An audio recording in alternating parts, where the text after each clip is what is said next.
பாருங்கள் அன்பானவர்களை, இப்லீஸ் குறித்த முக்கியமான 2 செய்தி. இப்லீஸ் 2 சத்தியம் பண்றான். 2 சத்தியமும் வானத்திலே நடக்கிறது. முதல் சத்தியம் அவன் அல்லாஹ்விடத்திலே செய்கிற சத்தியம். அந்த ஆதமுக்கு ஏன் சஜிதா செய்யலைங்கிற உரையாடல் நடக்குதுல்ல. நான் சஜிதா செய்யல, நீ என்ன நேரம் படிச்ச, நீ வெளியே போட, எனக்கு கொஞ்சம் தவணை கொடுன்னு அவன் கேட்கிறான். அல்லாஹ் சொல்றான், உனக்கு தவணை ஒன்று வெளியே வர்றப்போ அவன் சத்தியம் பாருங்க. இதான் முதல் சத்தியம். உன் கண்ணியத்தின் மீது ஆணையாக, யா அல்லாஹ் லஉஹ்தியன்னஹும் அஜ்மஈன், நான் அத்தனை பேரையும் வழிகெடுப்பேன்.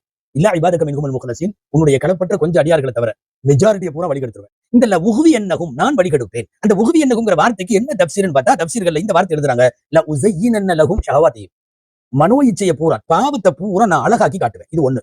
லஉஹ்தியன்னஹும் இன்னொன்னு அர்த்தம், அவங்களுக்கு வசுவசாவை போடுவேன், சந்தேகத்தை போடுவேன். மார்க்கம் குறித்து, அல்லாஹ் குறித்து, மறுமை குறித்து, மன்னரை குறித்து நான் உள்ளத்துல சந்தேகத்தை போடுவேன். அப்ப இந்த 2ம் முதல் சத்தியத்தில் அல்லாஹ்விடத்தில் செய்து கொண்ட சத்தியம். ரொம்ப எச்சரிக்கையா இருக்கணும். 2வது சத்தியம் என்ன தெரியுமா? அல்லாஹ்வுக்கு அல்ல, அவன் ஆதமுக்கு செஞ்ச சத்தியம். தடுக்கப்பட்ட மரத்துல போய் நீ கனியை சாப்பிடுன்னு அவரை தூண்டுறான், அவர் மாட்டேங்கிறார். என்ன பண்ணா தெரியுமா? அல்லாஹ்வின் மீது ஆணையாகன்னு சொல்லி ஒரு பொய் சொன்னான், சத்தியம் பண்ணான். என்ன சத்தியம் பண்ணா? நீ மட்டும் அதை சாப்பிட்டேன்னா ரொம்ப இன்னி லகுமா லமினன் நாசிஹீன், இப்படியே வருது. அதுக்கு முன்னாடி வார்த்தை சத்தியம், காசமகுமா, ஆதமுக்கும் அவ்வாவுக்கும் சத்தியம் செய்தான். என்னன்னு? இன்னி லகுமா லமினன் நாசிஹீன், நான் உங்களுக்கு நன்மையை தான் நாடுறேன், நீங்க சொர்க்கத்துக்குள்ள அந்த மரத்தோட கனியை சாப்பிடணும். ஒருவேளை நீங்க சாப்பிட்டு விட்டா அல்லா தஜுஆ ஃபீஹா வலா தஆரா, இதுக்கப்புறம் உங்களுக்கு பசியை எடுக்காது, தாகம் எடுக்காது, உங்களுடைய அவுரத்து மறைவிடம் மறைக்கப்படும், அல்லா ததுமா, தாகமே வராது. இதெல்லாம் சொல்றான். தெரிஞ்சுக்கணும், ஹதரத் ஆதம் அலைஹிஸ்ஸலாம் இதுவரைக்கும் அல்லாஹ்வோட பேரை சொல்லி ஒருத்தர் பொய் சொல்லுவாங்கன்றது அவங்களுக்கு தெரியல, அவங்க அனுபவப்படல. அதுக்கப்புறம் தான் தெரியுது 1000 பேர் அல்லா மேல சத்தியமான்னு சொல்றான், சர்வசாதாரணமான. முதல்ல இப்லீஸ் செய்கிற போது, அதுக்கு முன்னாடி அவருக்கு அப்படிப்பட்ட ஒரு சூழலே தெரியாது. அல்லாஹ்வுடைய பெயரை சொல்லி கூட சத்தியம் பண்ணுவாங்களா? நம்பி விட்டார்கள். இப்ப இது 2வது சத்தியம், இவன் ஆதமுக்கு செஞ்ச சத்தியம். அன்பானவர்களே, முடிவுக்கு வருவோம். மனிதனுடைய இரத்த நாளமெல்லாம் அவன் ஓடுகிறான், அவன் இருக்கிறான் என்கிறார்கள் நபி ஸல்லல்லாஹு அலைஹி வஸல்லம். நம்மளை ஈஸியா ஏமாத்திடுவான்.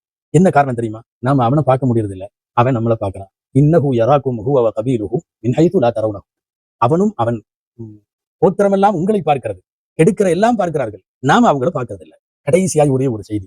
இப்லீஸை பற்றி இன்றைக்கு ஓதப்பட்ட சுமார் 2 பக்க அளவில் நீண்ட நெடிய வசனங்கள் இன்றைக்கு ஓதப்படுகிறது.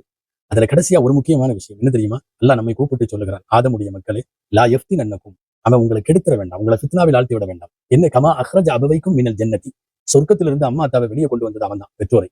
என்சிறு அன்ஹுமா லிபாசகுமா, ஆடைகளை உறிஞ்சது அவன் தான். யுரியகுமா மின் சௌஆத்திஹிமா, மறைவிடம் தெரிவதற்காக. சொல்லிட்டு அல்லாஹ் என்ன சொல்ல வர்றான் தெரியுமா? இந்த மண்ணில் இப்லீஸ் செஞ்ச முதல் வேலையை என்ன தெரியுமா? ட்ரெஸ்ஸை கழட்டுறது தான், ட்ரெஸ்ஸை குறைக்கிறது தான், ட்ரெஸ்ஸை ஆபாசப்படுத்துறது தான். நன்கு தெரிந்து கொள்ள வேண்டும், ஆடை குறைப்பு எங்கெல்லாம் நடக்கிறதோ அங்கே இப்லீஸ் சத்தியத்திலே ஜெயிக்கிறான் என்று பொருள்.